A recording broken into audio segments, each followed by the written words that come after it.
And on Sunday, it will feature what is annually the game of the year. It's the Chiefs and the Bills. It's almost always we talk about it as a preview of the AFC Championship. Right now, both teams are sitting in wild card positions in the AFC, although I'm not sure we should expect that to continue. It's the 10th time they will face off against each other since the start of 2020. And you probably know these numbers by now. Josh Allen has dominated in the regular season, but it's been Mahomes that has won 4-0 in the postseason when it matters most. So, Shefty, again, the historical context of these two guys, 10 meetings, it's like they're in the same division, except that they're not. It is amazing. Again, not in the same division. And since 2020, this will be the 10th time they've met. So we're averaging essentially 2 meetings per year. Would anybody be surprised if this were the first of 2 meetings again between the two quarterbacks that have become this version of Tom Brady versus Peyton Manning, right? That's what we're looking at right Exactly now. what we're looking at. Right? In the early days of that rivalry, it was Brady's Patriots that completely dominated it. And then ultimately, and we talked about this with Jeff Saturday a lot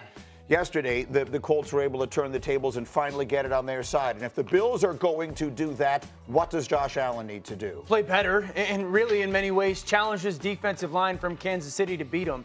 This defensive line for Kansas City has not been this year what it has been in the past. Karlaftis, Chris Jones not dominating. Josh has not played well. He's played frustrated. He hasn't been great versus pressure, but this defensive line hasn't been fantastic. If I was Josh and I was Joe Brady, their offense coordinator, this game is going to be a hold-it game. Go make plays because you're going to have to score 30-plus points to win. So we talked a lot about Josh Allen and the Bills offense in our first block this morning, and you mentioned, just for those who are joining us here quickly, there's a sense, I think, amongst a lot of people that the Bills could really use help at receiver. Do you expect them to find that in the next 5 days? Well, I expect that they're going to be calling around and looking around to see if they could add another wide receiver. It doesn't mean that they necessarily will. I think that Rashid Shaheed in New Orleans is a wide receiver that has generated a lot of attention and interest around the league. And it would not be a surprise if by Tuesday the Saints moved on from him. There are a number of teams that are looking for wide receiver help. Buffalo is in the mix. Are they going to be willing to offer more than another team that's looking for a wide receiver? But he would be somebody that I'd be watching here in the next Quickly to my wide receiver expert, is Rashid Shaheed a guy who can tilt the balance of power? Is he that level of good? He is that level of good because of the role that he plays with the receiving core. You'll always hear me talk about roles, absent a guy who is a solidified X, can win at all 3 levels, beat man-to-man, physical prowess. And the Buffalo Bills have gone with the receiver by committee approach, but they don't have anybody for the top part of the defense. And that's where they've struggled. And so it's hard for them to continue to separate if they don't have somebody right-sizing every part of the defensive, areas so that Josh Allen can maneuver where he goes with the football. Okay, then let me get to the other side, because I said something right at the end of this conversation in our first hour that I was somewhat surprised by the reaction to. So, Lawan, I'll start with you.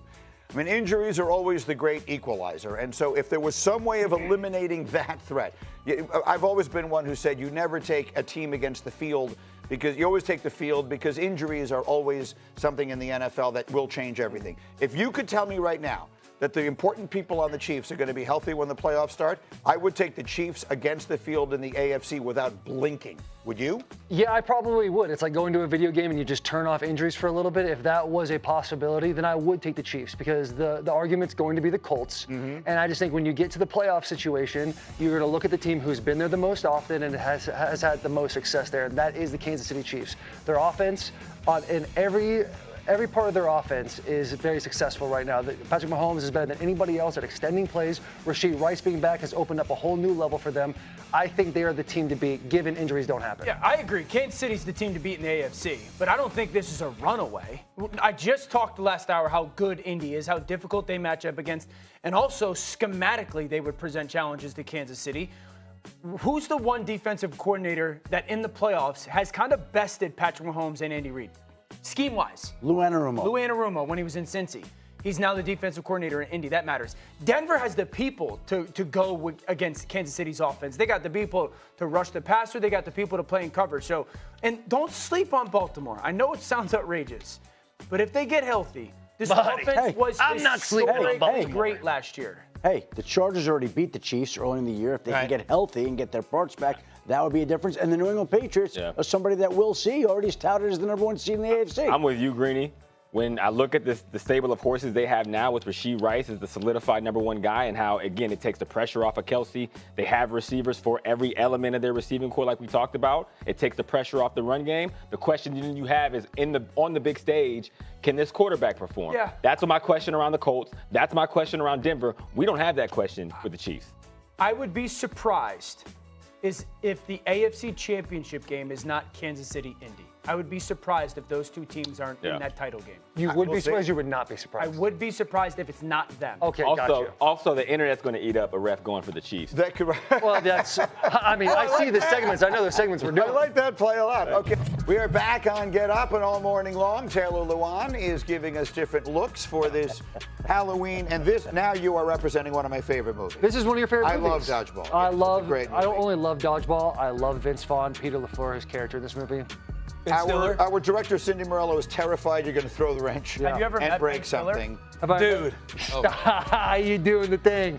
We almost met Ben Stiller last week. Almost. When then he was on a call, as a whole thing. Our people are getting in touch with this people. I hope that he showed you more respect than The Rock would have. Very similar experience. hey, that was uncomfortable for all of us. After a while, we got to go. Let's run the hurry up. Adam Schefter, we've got a record-setting contract extension for Aiden Hutchinson. What should everybody know? He's back, he's healthy, and now he's been paid. The latest in a long line of pass rushers to land a huge deal over the last 5 or 6 months. We saw Myles Garrett get paid, Max Crosby, Danielle Hunter, Micah Parsons, and now Aiden Hutchinson, a building block in Detroit, is locked in through the year 2030. Dan Orlovsky, Lions or Packers the team to beat in that division? Oh, I'm going to say the Lions are the team to beat in that division. I'm going to say the Lions are the team to beat in the NFL. I think it's the best running back duo in the NFL. It's as good an offensive line as anyone. Their quarterback's playing as good as anybody, and their secondary is talented as anyone. Lions or Packers? Oh, I'm picking the Lions. Absolutely, I agree with everything Dan said. And you said Packers. Packers. I love the Lions. I think the Lions are a great football team. I'm still buying the Packers.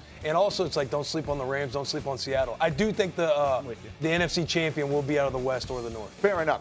But specifically within the division. No South and East, West and North. Remember, the Packers beat them week 1. Schefter, yesterday you reported, as we continue the huddle here, you said there's no chance the Browns are trading Myles Garrett. Well, there's been some speculation that possibly Myles Garrett could be traded. And in talking to the Browns, they told me, their words, no chance. You have a better chance of hitting the lottery than seeing Myles Garrett traded before the Tuesday trade deadline. So, again, we're just going by what we're told.